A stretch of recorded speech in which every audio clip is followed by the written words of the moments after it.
very warm welcome to all of you guys under the another part of the process costing, in which we are going to discuss about the wastage, scrap and defective and spoilage.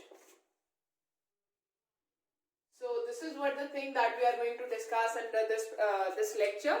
So as we have discussed up to till now in the process costing, we have discussed that okay, how much raw material that we have introduced in the process A, that is all being processed and being transferred to the process B, all being processed and then transferred to the process C, and all being processed and then transferred to the finished goods and being sold off. So means there is no wastage is there is no scrap is there is no spoilage is there, which is very unrealistic situation, because in the real life there is a wastage that happens throughout the production processes. So sometimes there is a wastage is there, sometimes there is a scrap is there, sometimes the product that is being produced is a defective in nature, or sometimes the spoilage is there. So you also have to compute and consider the cost that is related to, or the loss that is related to these wastages or the spoilages under the process costing. So it is not generally very likely that if you are introducing 5,000 worth of raw material into a process, then whole of that 5,000 is efficiently. So it is 100% efficiency is there, only then the situation can be true, which is really not very possible to possess. You can minimize the wastage, but you can mitigate it. So this is what the thing is. So you have to allocate the cost which is related to the wastage to the number of unit that has been produced in it. So wastage represent the base proportion of the basic raw material lost in the processing having no recovery value. So wastage is basically loss in production, loss of raw material in production which cannot be recovered. So there is no value you can recover from that wastage. So wastage may be a visible one, for example, remnants of the basic raw material, or visible or invisible also, like disappearing of the raw material through evaporation, smoke, etc. So for example, this evaporation is very basic in the case of chemicals that is there. So chemicals generally evaporate, petroleum is there, so generally evaporate. Along with that, sometimes wastage is basically related to the visible one also. For example, when you're cutting the cloth. So if it is a 1 meter cloth or if it is a 2 meter cloth, you can't fully use that 2 meter cloth. There may be some kind of scrap or some kind of, you guys can say, a wasteful material will come out from here and there of the cutting of the cloth, which can't be used for any other purpose. So this is what it is related to the wastage, and you can't sell those pieces or small chunk of the cloth to somewhere so that the cost can be recovered. So this is what it is called a full wastage. In process type of industries, wastage may be lower reusable value. In many of the process kind of industries, when we talk about the wastage, such wastages does not have any kind of reusable value. For example, if we talk about the evaporation of the petroleum or evaporation of the oil while they are sitting or waiting to be put it up into the production, so you can't use it for anything else. So means it does not have any kind of value that can be recovered. So please keep this thing in your mind, that is related to the wastage. Next thing is, normally in each process there is a residue left after transferring of the partially completed product to the next process. For example, so sometimes there is also a residue is left. So one is a wastage which can't give you any kind of a value. Then there is a sometime residue. Residue is left when a semi-finished goods or a finished goods is transferred from a one process to another process one. For example, in case of crushing of oil seed. So when we talk about the crushing of oil seed produced will be passed to the refining process, and the oil cake will be left behind. Yes, this is a byproduct, or this is not a wastage. You can't call it as a wastage, because you can call it as a byproduct which can be used for the other purposes also, and which can be sold out to the market for a lesser cost also. So the quantity not accounted for is a loss, and the effort should be kept in lowering the as possible as 1. So sometime it is like this, that when you are transferring, so if there is a wastage is there, if we talk about the wastage or the residual left can be in the form of byproduct is there. So if it is in the form of byproduct, that can be basically transferred or sold into the market or maybe used for some other processes. So that could be accounted. But when it is a wastage, as we have already told, that you can't do any kind of accounting for that, or you can't recover any kind of value out of it. So that's why you have to always try to keep that value as minimum as possible. The quantity not accounted for is a loss, and effort should be keep it as low as possible. The residue, if it can be sold in the market and if can be used as a market for another finished good, is known as a byproduct. So if there is any kind of residue is there which can be used for any other process or can be sold into the market, it is called byproduct. In the process of converting coal into coke, useful byproduct is such as coal tar is there, sulfate, ammonium are obtained. So they are basically sold to the market but at a lesser cost. So this is what the thing that is related to. So normally when we talk about the wastage, the wastage can be considered of two types when we talk about the wastage. So basically there are two types: normal wastage and the other wastage that we have. The normal wastage we have, and the other one is abnormal wastage. So these are the basically two type of wastage that we have. Normal wastage we can't avoid, but we can try to minimize it. But the abnormal wastage is basically happens for all of the avoidable reasons. So these are the two type of wastage are there. So let's now get into the insight that what does it mean. Normal wastage is absorbed in the cost of net output, while abnormal wastage is written off as a loss. So normal wastage, whatever the cost that has been incurred or cost has been incurred due to the normal wastage or the loss has been incurred, the cost will be absorbed into the output value. So whatever the output that you have produced, in that output value, it is the net output value, the cost or the loss that is related to the normal wastage will be absorbed in it and it will be written off into it. But if we talk about the abnormal wastage, so that is considered as a loss and will be written off. So will be written off to the accounting profit and loss account. So it will be considered as a loss and will go to the P&L account. So abnormal wastage is basically not be consumed or not, its cost will not be consumed into the net output that you are producing. However, whenever the wastage has been reusable value, if any of the wastage have any reusable value, the process account should be credited with the quantity and the value of normal wastage. So if there is any kind of wastage that you have made and it has some kind of recoverable value and you have recovered that value, then just credit that recoverable value into that process account so that the overall cost can be reduced. So somewhat cost can be reduced. So this is how you are going to treat it.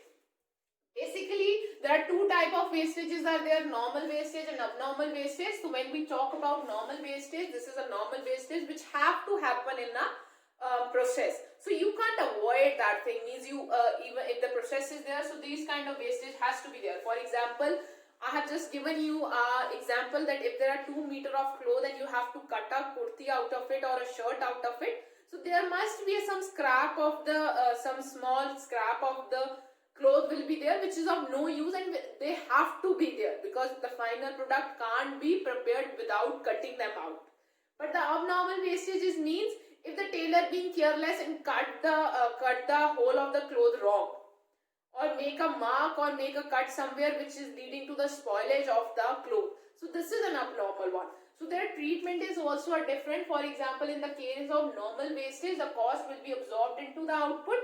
So whatever the left number of output we have produced, we add the normal wastage cost into it. So it will lead to the increasing in the cost. So we will recover the normal wastage cost from the number of unit that we have produced. But in the case of abnormal wastage, it is a total loss. It will not be recovered. So it will go into the P&L account as a loss. So this is what it is to be treated. Now after the loss and all, we also have one more thing, that is a scrap. Scrap is basically a thing, it is a residual thing or a leftover thing that can be sold into the market. That can be sold at the scrap market, or you guys can say we call it as a raddi also. So scrap are discarded material which can have some recoverable value. So this is a discarded. These are discarded material, might have some recoverable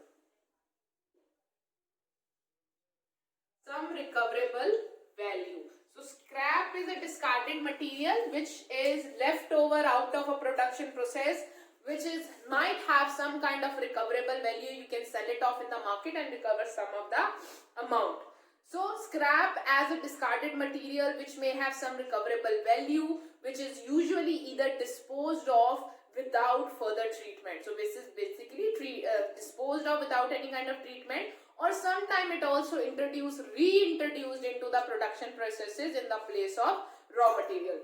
Where the value of scrap is negligible, it will be excluded from the cost. In other words, the cost of scrap is borne by the good unit, and the income of scrap is also treated as an income. For example, if you are selling something as a scrap, so you will add up this value, or you credit that value in the same process in which you are selling the scrap. So you will add up the value of the scrap into it for which you have sold it.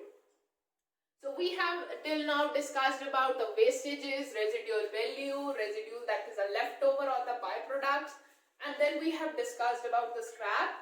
So now the next thing that we have to discuss is basically related to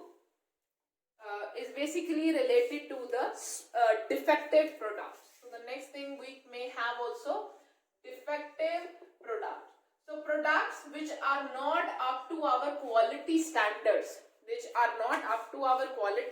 or desired quality, they are called defective products. So what we have to do with the defective products, otherwise we sell them in the market for the lower cost, or otherwise what we do, we also again have to transfer them to the production process.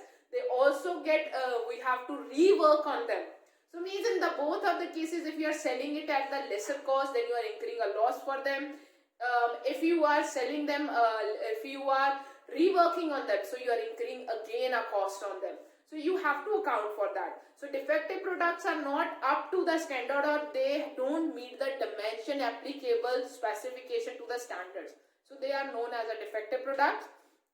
Defective work may be result from the various causes, such as substandard material is there, a lack of bad workmanship is there, incompetent supervision is there, carelessness of worker is there. So account for defective is concerned with accounting for rework cost. So in this we have to consider accounting. We have to do the accounting for rework, the again work that we have to do on them.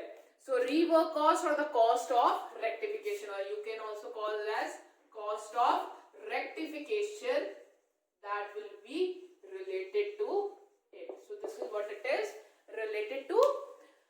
When defects are usually from the product that is not paying, or to try to identify them job wise, the related method are generally in use. Where the defect are easily identifiable with specific job, the rework can also be debited to that job. So sometimes when you are easily able to identify that in which job the defect has come up, so the rework value will go to that job. If you are not able to identify that the defect come from which process, whether from process A, from process B, or process B, C. So what you do, whatever the rework cost is there, you allocate it proportionately to all the processes.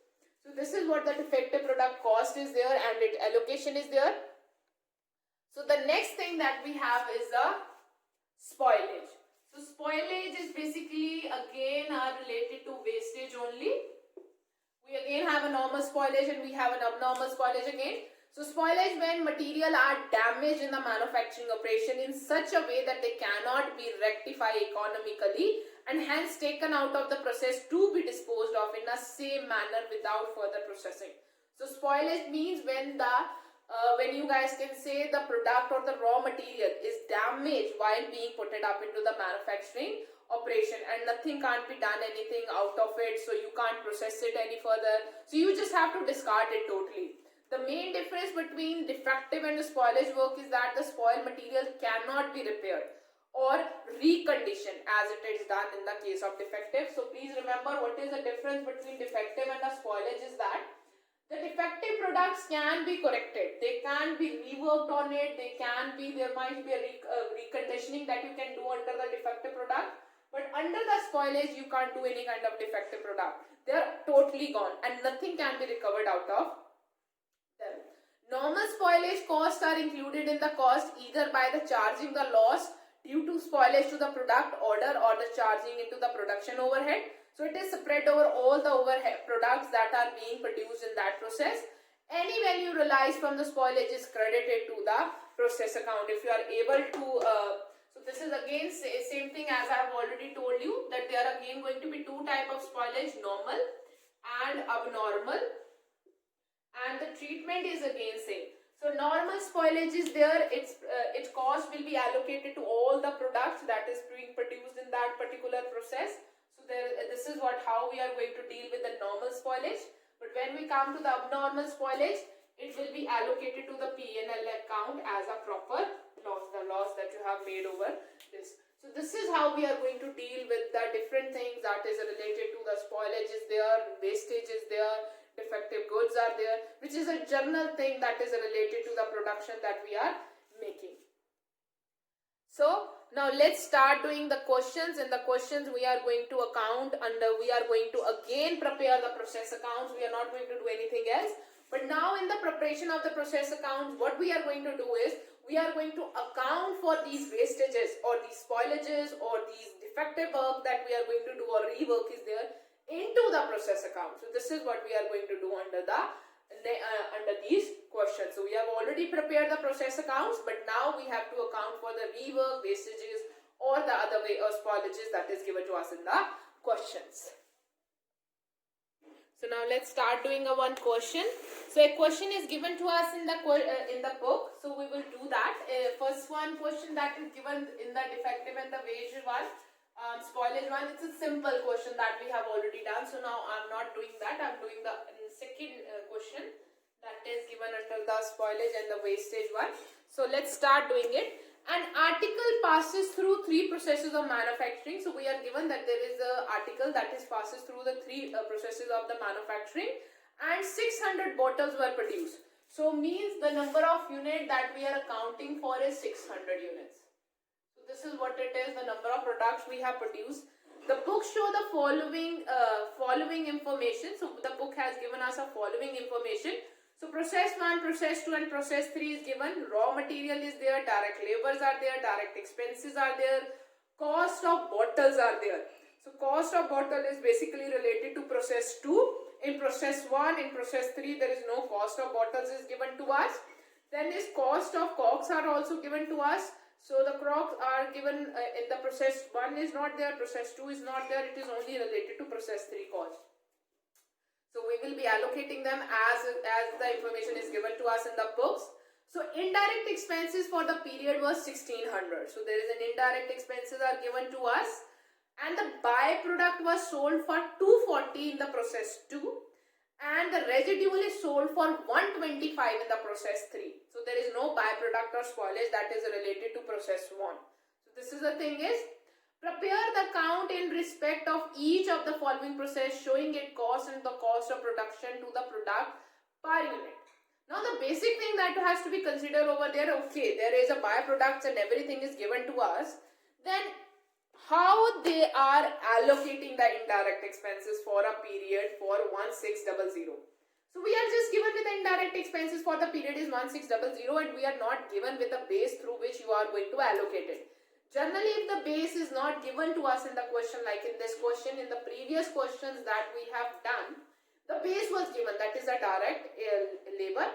So in this question, you guys what can do, you guys can take the same direct labor because the direct labor is universal cost driver. So we generally allocate any of the overhead cost that is given to us. If it is given to us with the base is the direct labor one. If it is not given to us with any kind of a base, then you can again take as a direct labor 1 to allocate the cost. So this is what the thing it is related to. So the indirect expenses for the period is 1600 is given to us. The byproduct was sold for 240 in the process 2 and 125 in the process 3. So this is a simple example, or the simple question is given to us in which there is a residual value is there and the byproduct is there, which is related to the process 2 and 3, not the process 1. So first of all, let's calculate the things that is related to the process 1. So first of all, we will be calculating the things related to the process 1. So this is credit, this is debit, total per unit cost, total per unit cost. So when I know I have to calculate the per unit, when the number of unit that you are producing is given to us, like in this question it is given to us 600 units. So that's why I know that this in this question I will be calculating the per unit 1. So the first thing which is given to me is a raw material. So to raw material, it happens to be 5,000. So means 5,000 divided by 600, it will come as 8.3333. So you guys can take it up to the 3 decimal. Then I am given with the direct labor. So the direct labor is given to me as a total of 3,000. So 3,000 divided by 600 will come as 5.00. So 5 rupees it over here. Next is given to me to direct expenses. The total amount is given to me, that is 600. And if I calculate it with the divide by the 600 units, so it will come as a 1 rupee. So the next thing is indirect expenses. Now here the confusion comes, how you are going to allocate them. Because I always take the base as a direct labor 1, so I will be calculating them on the basis of a direct labor. So 1600 is basically the indirect expenses we have, and I am thinking to allocate them on the basis of direct labor. So as I have to calculate it on the basis of a direct labor, so what I have to do, I have to calculate the total of a direct labor. So as in the question, the direct labor is given to us in this way. 3,000 is the direct labor related to process 1. Then is 2,500 for the process 2. And for the process 3, it is given to me as a 2,300. So means the total come as a 7,800. So this is the total of a direct labor is given to me. So in this proportion, I will be allocating my production overhead or the indirect expenses that I have. So 7,800 is the total, and the expenses, that is direct wages, that is related to the product process 1 is 3,000. So through the indirect expenses that will be allocated to this process is 6.5 when you will calculate it. So please remember, if it is the question, it is not given to you guys that how you are going to allocate the overheads. So direct labor is the basically base that you guys going to use it. So if in a question direct labor is not given, direct expenses are given, then you can divide it on the basis of direct expenses also. But basically it is a direct labor that will be considered for the allocation. So it comes as 1.025. So if you guys want to write it down for the 3 decimals, so just write it down. So this is basically the total cost that is related to the process 1. In the process 1, we don't have any kind of spoilage or any kind of a byproduct. So it will come as by transfer to process 2. So to the process 2, I will be transferring, will be the total of it. It will come as 9215. So 9215 divided by 600 will come as, 15.353. So this is what the total that we, 358. So this is what the total we have for the cost that is given to us. It comes as 15.358 and 9215 over here. So I am here writing total and here I am writing per unit. So this is the total and this is the per unit. So this is what I am going to prepare for the process 1. So we have prepared the account of a process 1. So once we have prepared the account of a process 1, now I have to move toward the preparation of the process 2 account. So now I am just giving a rub to it. Okay, so now I will be making the process 2. So here I will be writing transfer from process 1. So the amount of things that has been transferred is 15.353. here, and it is 9215 over here, and rest all the things will be accounted in the same way. So let's start accounting the things over here. So the direct material that has been used in this process is like this. So 3000 is again being introduced as a direct material. So the direct per unit come as 5.000. The direct expenses is given to me as, the direct labor is given to me as 2500. So 2500 divided by 600, so the per unit will come 4.166. So now the given to us is direct expenses. So the direct expenses is given to me as a 200. So 200 divided by 6%, 0.333. So this is how you are going to calculate the cost. Then come the indirect expense. So 1600 is the total, 7800 is the total of direct labor. In this process 2, the direct labor is 2500. So in this proportion, you guys can allocate the direct indirect expenses to the process 2 also, or process B also. So it come as a 513 over here. So when you will calculate the cost, it will come as 0.855. So there is one more cost that is related to the process 2, that is the cost of bottles. So bottle cost is given to us. So if you guys want to calculate the cost of bottle, that is given to us 2030 in the question. So just calculate it per unit. So 2030 divided by 600, it will come as 3.385. So just make a total of it. So first of all, we will be making a total of this side, so that we can calculate what is the total is coming, because in this case there is a something related to the by the sales of byproduct.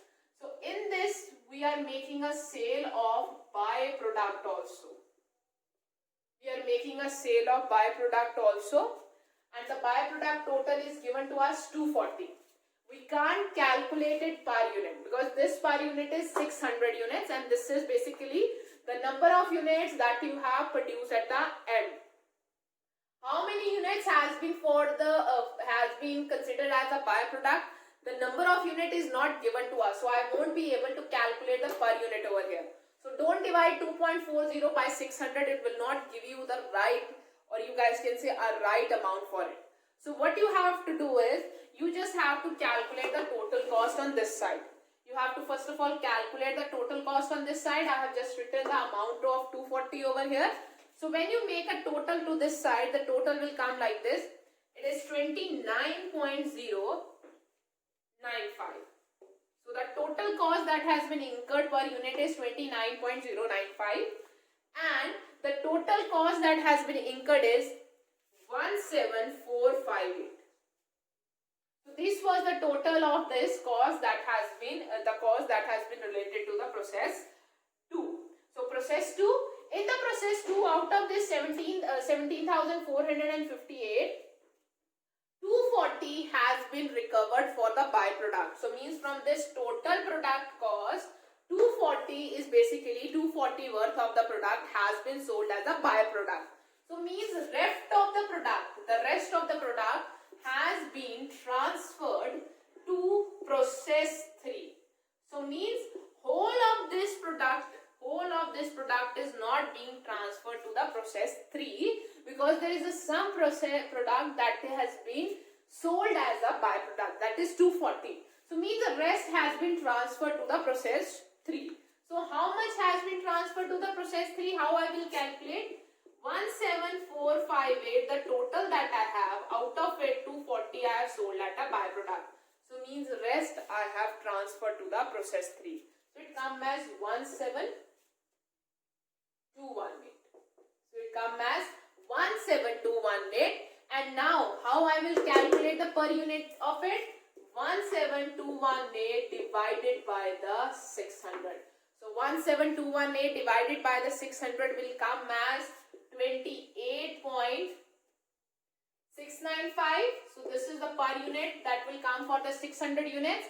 I have to allocate all the cost or the loss that I am making on it to all the 600 units that I have produced. So means how I will write the per unit over here? It will come as 29.095 minus 28.695. The difference will come over here as 0.400, which is the per unit for the sale of the byproduct.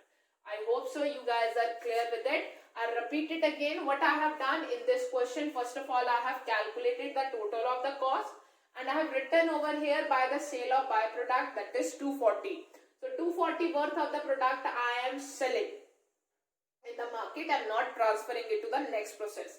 So means how much worth of the product that I have transferred to the next process? 17,458 was the total of it. 240 I sell it out, and 17,218 is basically the amount of the product that I am transferring to the process 3. So I divided it per unit, number of units 600, so per unit come as 28.065. So if I minus this per unit from the total per unit, this will be the per unit of the byproduct. So this is how I have calculated it. So you can just put out the total of these things and balance the account. So with this, our process 2 account has been prepared. So in the similar way, you guys can have a look out of it. So in the similar way, we have to prepare the account of process 3 now. So now let's come to the process 3. I'm just rubbing it off. Just a moment.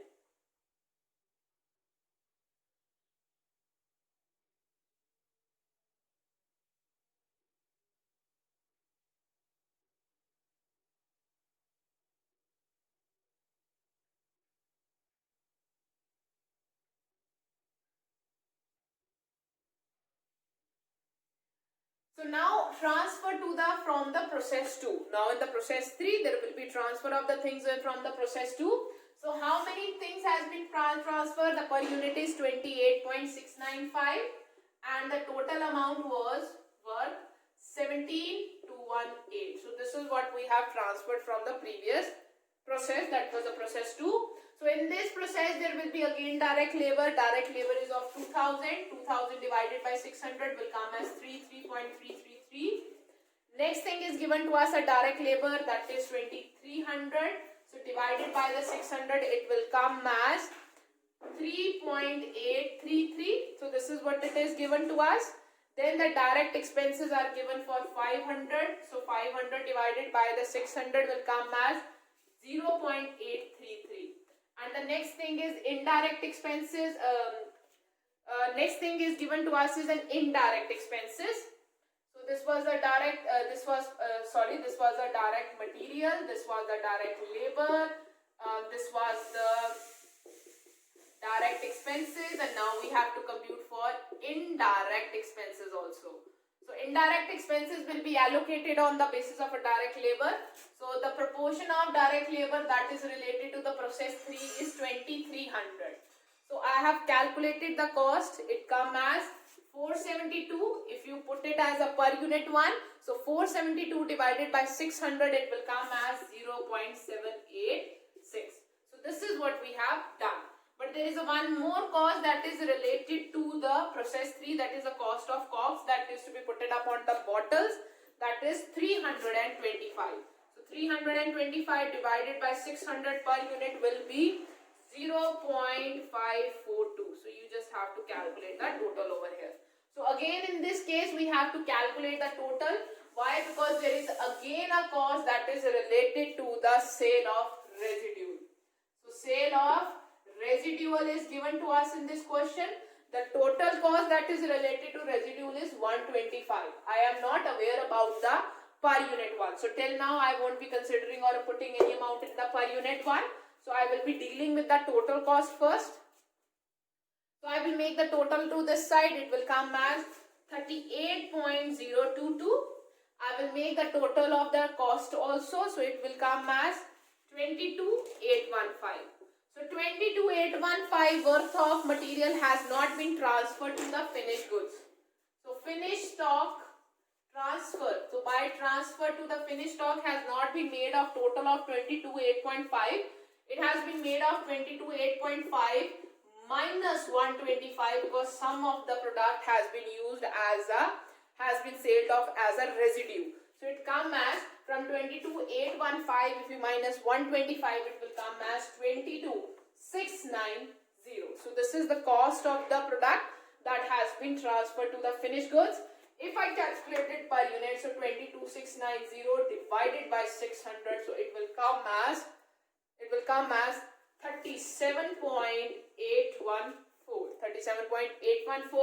and from here you guys can find out the amount of sale of residual per unit 1, that will be 38.022 minus 37.814, so it will come as 0.208. So you just make a total of it, and with this your process account including the wastage or the sale of residual or the scrap is done. So this is a simple question. In it we will do one more question which will make you guys more clearer with it. We were doing this question, so now let's do one more question that is related to the loss or the scrap that is given to us in the question, and we will be solving it into the different processes or computing it or adding its value to the cost of the product that is left with us. So in the next example, the production of a manufacturing company passes through two processes A and B. So there is just two processes are there, A and B is there, and then to the finished stock. It is certain that each process 5% of the total waste is put into a loss. So means under the each process, whatever the number of weight or the material that you are adding, 5% is loss. This is given to us, and 10% is scrap. So of this weight, 10% will go to as a scrap. So for everything, for the total loss which is there, so loss can't be recovered, so there will be no amount that will be related to it. But for the scrap, there is an amount related. Let us, like for the process A and process B, the scrap can be recovered in this way. For process A and B, it is rupees 80 per ton, and for it is rupees 200 per ton, which is given to us. And you have to prepare your process A and process B account. So this is how simple this question is. So let's start preparing the process A and process B account. So let's start with it. Just a moment. So let's start with this. So in this question, first of all, I will be preparing process A account. In this, I will be making an account for just two accounts. One is the weight one, or you guys can say in ton. This is the total one. Total amount, particulars, weight, and total amount. This is debit side and this is credit side. So let's start making this account. So the material consumed. So in this, the material that has been consumed is 10,000. The weight is given us and the cost is given to you in the next, that is cost per ton is 125. So means if I have to calculate and put a cost over here, it will be 125 into 1000. It will come as 1,25,000 over here. So that is a material that has been consumed. So the next thing that is given to us is the wages. So it comes over here to wages which amounted to 18,000. So this is over here, and the next thing is given to us is manufacturing expenses. As simple as that, which is given to us 6,000. So in this question, I won't be able to compute the per unit one. Why? Because in the question, I am not given with the information that how many number of units has been produced. So what is my output is? This is not given to me. So in this question, I won't be able to calculate the per unit one. So what I will be doing, I will be just making the total of it. So it comes 1,000 over here. You made a total of it 1,25,000 plus 18,000 plus 6,000. It comes as 1,49,000.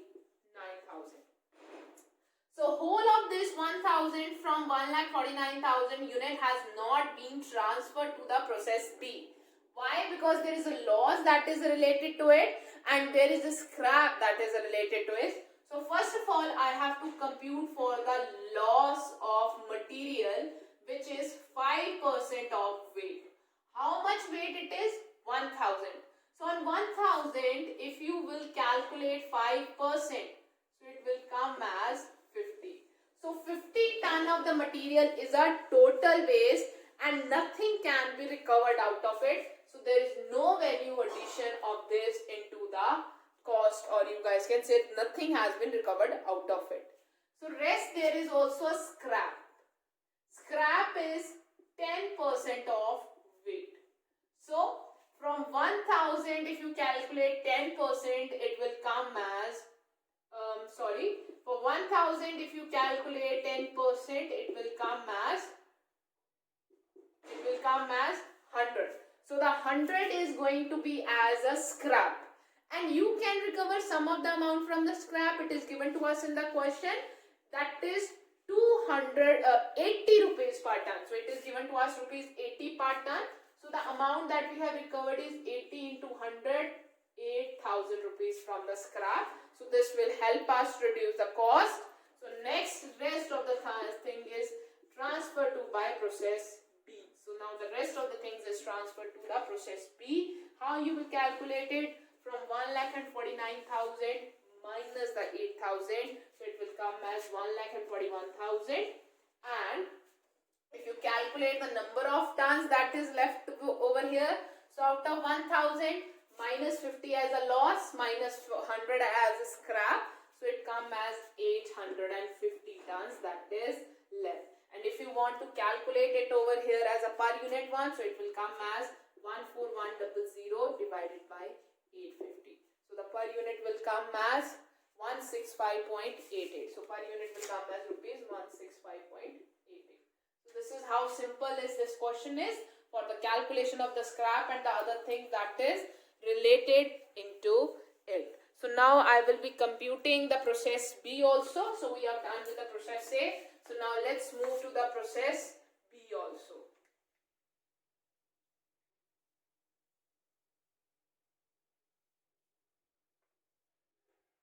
So first of all, I will be writing down over here from, now this is for process B, from process A. So process A, 850 tons has been transferred with the cost of 141,000.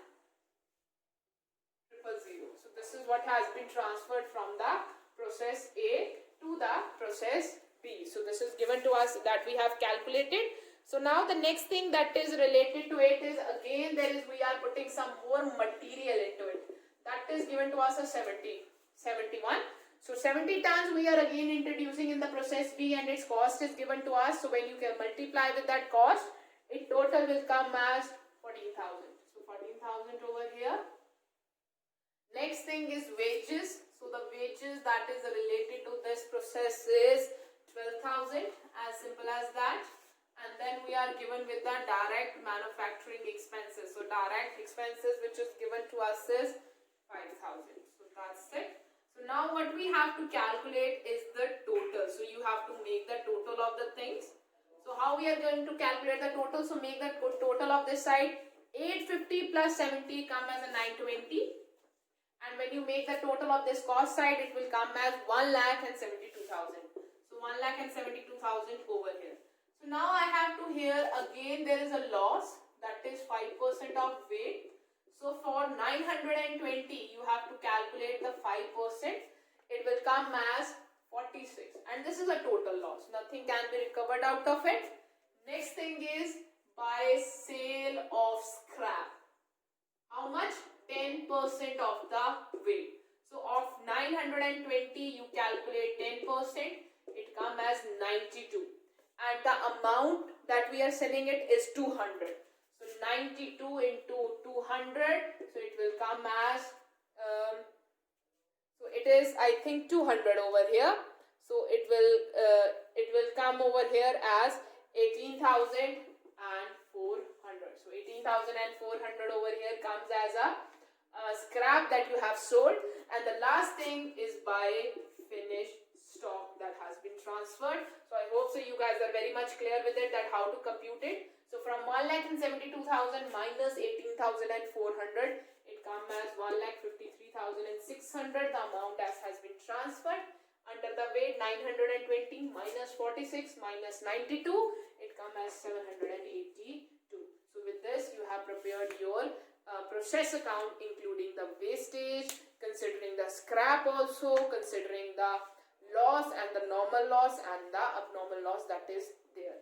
So with this you have been able to finish the process accounting. Thank you so much guys for your time.